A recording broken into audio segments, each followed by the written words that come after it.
Especially ಲಾಲ್ಬಾಗ್ನಲ್ಲಿ ಸ್ವತಂತ್ರ ದಿನಾಚರಣೆ ಅಂಗವಾಗಿ ಫ್ಲವರ್ ಶೋ ನಡೀತಾ ಇದೆ. ಮತ್ತೊಂದು ಕಡೆ ವೀಕೆಂಡ್ ಆಗಿರೋದ್ರಿಂದಾಗಿ ಸಾಕಷ್ಟು ಜನ ಈ ಒಂದು ಫ್ಲವರ್ ಶೋನ ನೋಡಕ್ ಬರ್ತಾ ಇದ್ದಾರೆ. ಆದ್ರೆ ಎಲ್ಲೋ ಒಂದ್ ಕಡೆ ವೀಕೆಂಡ್ ಮಸ್ತಿಗೆ ಮಳೆರಾಯ ಒಂದ್ ರೀತಿಯಲ್ಲಿ ಬ್ರೇಕ್ ಹಾಕ್ದಂಗಿದೆ. ಯಾಕಂತ ಹೇಳಿದ್ರೆ ಏಕಾಏಕಿ ಈಗ ಶುರುವಾದಂತಹ ಮಳೆಗೆ ಸಂಪೂರ್ಣವಾಗಿ ಫ್ಲವರ್ ಶೋ ನೋಡಕ್ಕೆ ಬಂದಂತಹ ಜನರು ಕೂಡ ನೆಂದು ಹೋಗ್ಬಿಟ್ಟಿದ್ದಾರೆ. ನೀವು ಗಮನಿಸ್ತಾ ಇರ್ಬೋದು, ಸಾಕಷ್ಟು ಜನ ಎಲ್ಲರೂ ಕೂಡ ವೀಕೆಂಡ್ ಆಗಿರೋದ್ರಿಂದ, ಭಾನುವಾರ ಆಗಿರೋದ್ರಿಂದ ಮಕ್ಕಳನ್ನು ಕರ್ಕೊಂಡು ಫ್ರೆಂಡ್ಸ್ ಎಲ್ಲರೂ ಕೂಡ ಈ ಒಂದು ಫ್ಲವರ್ ಶೋ ಬರ್ತಾ ಇದ್ದಾರೆ. ಆದ್ರೆ ಮಧ್ಯಾಹ್ನದ ವೇಳೆಗೆ ಶುರುವಾದಂತಹ ಈ ಒಂದು ಮಳೆಗೆ ಸಾಕಷ್ಟು ಜನ ನೆಂದು ಹೋಗ್ಬಿಟ್ಟಿದ್ದಾರೆ. ಯಾಕಂದ್ರೆ ಈ ಮಳೆ ಬಂತಪ್ಪ, ಈ ಒಂದು ವೀಕೆಂಡ್ ಅಲ್ಲಿ ನಾವು ಎಂಜಾಯ್ ಮಾಡೋಣ ಅಂತ ಬಂದವರೆಲ್ಲ ರೀತಿಯಲ್ಲಿ ನಿರಾಸೆ ಆಗಿರುವಂತದ್ದು. ನಮ್ಮ ಜೊತೆ ಮೇಡಮ್, ಮಳೆ ಬಂತು, ಎಷ್ಟು ಬೇಜಾರಾಗ್ತದೆ? ಛತ್ರಿ ಬೆಳಗ್ಗೆ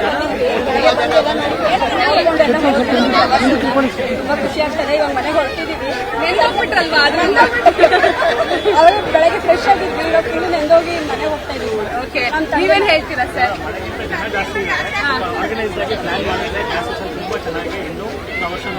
ವೀಕೆಂಡ್ ಅಲ್ಲಿ ಮಳೆ ಬಂದಿದೆ, ಎಲ್ಲ ಒಂದ್ ಕಡೆ ಬೇಜಾರಾಯ್ತಾ? ಹೇಗೆ ಸಂದೇಶ?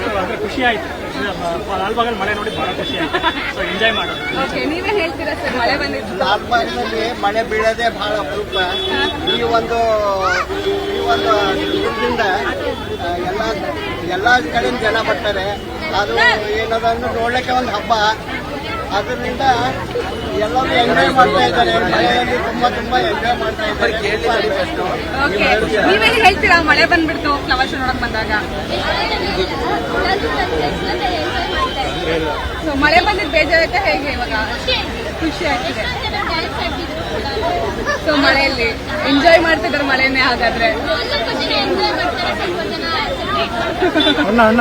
ಓಕೆ, ಸೊ ಹೇಳಿ ಸರ್, ಮಳೆ ಬಂದಿದ್ದಕ್ಕ ಫ್ಲವರ್ ಶೋ ಮಧ್ಯದಲ್ಲಿ ಮಳೆ ಬಂದಿದೆ? ಖುಷಿಯಾಗಿದೆ, ಮಳೆ ಬಂದಿದ್ದಕ್ಕೂ ಖುಷಿ ಆಯ್ತು. ಆಕ್ಚುಲಿ ನಮ್ಮ ಹಾಸನದ ವೆಂಕಟೇಶ್ವರದ್ದು ರೆಪ್ರೆಸೆಂಟೇಷನ್ ತುಂಬಾ ಚೆನ್ನಾಗಿ ಮಾಡಿದ್ದಾರೆ. ಖುಷಿ ಆಯ್ತು. ಸೊ ಮಳೆ ಬಂದು ಎಲ್ಲೋ ಒಂದ್ ಕಡೆ ಅದಕ್ಕೆ ನಿಂತೋಯ್ತಾ? ಇಲ್ಲ, ನಮ್ಗೆ ಕಂಪ್ಲೀಟ್ ಆಯ್ತು. ಆಕ್ಚುಲಿ ಯಾರು ಹೊರಗಡೆ ಹೋಗ್ತಿಲ್ಲ, ಎಂಜಾಯ್ ಮಾಡ್ತಿದ್ದಾರೆ. ಮಳೆ ಬಂದಿದ್ದೀನಿ, ಎಂಜಾಯ್ ಮಾಡ್ತಿದ್ದಾರೆ ಹೊರಗಡೆ. ಸೊ ನೀವು ನೋಡ್ತಾ ಇರ್ಬೋದು, ಕೆಲವೊಂದಿಷ್ಟು ಜನ ಎಂಜಾಯ್ ಮಾಡ್ತಾ ಇದ್ದಾರೆ, ಕೆಲವೊಂದಿಷ್ಟು ಜನ ಇನ್ನೊಂದು ಸ್ವಲ್ಪ ಲೇಟ್ ಆಗಿ ಮಳೆ ಬಂದಿದ್ರೆ ಚೆನ್ನಾಗಿತ್ತು ಅಂತ ಹೇಳ್ಬೋದು. ನೀವು ಗಮನಿಸ್ತಾ ಇರ್ಬೋದು, ಈ ಒಂದು ಕಾಲದಲ್ಲಿ ಸಂಪೂರ್ಣವಾಗಿ ಜನರೆಲ್ಲರೂ ಕೂಡ ಮಳೆಯಲ್ಲಿ ನೆಂದು ಹೋಗಿರುವಂತದ್ದಾಗಿರ್ಬೋದು. ಇನ್ನೊಂದ್ ಕಡೆಯಲ್ಲಿ ಲಾಲ್ಬಾಗ್ ಒಳಗೆ ಒಂದ್ ಕಡೆ ಹೂಗಳ ಕಲರವ, ಮತ್ತೊಂದ್ ಕಡೆಯಲ್ಲಿ ಈ ಒಂದು ಮಳೆ ಎಲ್ಲ ಒಂದ್ ಕಡೆ ಒಂದು ರೀತಿಯಲ್ಲಿ ಕೆಲವೊಂದಿಷ್ಟು ಜನಕ್ಕೆ ಖುಷಿಯನ್ನು ಕೂಡ ಕೊಟ್ಟಿದೆ. ಇನ್ನು ಬೆಂಗಳೂರಲ್ಲಿ 5 ದಿನಗಳ ಕಾಲ ಮಳೆಯ ಮುನ್ಸೂಚನೆಯನ್ನು ರಾಜ್ಯ ಹವಾಮಾನ ಇಲಾಖೆ ಕೊಟ್ಟಿದೆ. ಅದರಲ್ಲೂ ಕೂಡ ಪ್ರಮುಖವಾಗಿ ಜೂನ್ ಜುಲೈಯಲ್ಲಿ ಮಳೆ ಆಗಿರಲಿಲ್ಲ, ಆಗಸ್ಟ್ ಅಲ್ಲಿ ಮಳೆ ಆಗುತ್ತೆ ಅನ್ನುವಂತಹ ನಿರೀಕ್ಷೆಯಲ್ಲಿ ಜನರಿದ್ರು. ಎಲ್ಲೋ ಒಂದ್ ಕಡೆ ಕಳೆದ 5 ದಿನದಿಂದಲೂ ಕೂಡ ಮಳೆ ಆಗ್ತದೆ, ಜೊತೆಗೆ ಮುಂದಿನ ದಿನದಲ್ಲೂ ಕೂಡ ಮಳೆ ಆಗುತ್ತೆ ಅಂತ ಹೇಳಿ ಹವಾಮಾನ ಇಲಾಖೆ ಮುನ್ಸೂಚನೆ ಕೊಟ್ಟಿರೋದ್ರಿಂದಾಗಿ ಎಲ್ಲೋ ಒಂದ್ ಕಡೆ ಬರಗಾಲದಲ್ಲಿ ಬೆನ್ನು ಹೋಗ್ತಾ ಇದ್ದಂತಹ ಬೆಂಗಳೂರಿಗೆ ಇವಾಗ ವರುಣ ತಂಪ ನೀಡ್ತಾ ಇದ್ದಾನೆ. ಕ್ಯಾಮರಾ ಪರ್ಸನ್ ರವಿ ಜೊತೆ ಸುಷ್ಮಿತಾ ಪೂಜಾರಿ, ಪವರ್ ಟಿವಿ ಬೆಂಗಳೂರು.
ನಮ್ಮ ಗಾಡಿ ಎಲ್ಲ ಬಿಡಿ ಮೇಡಮ್.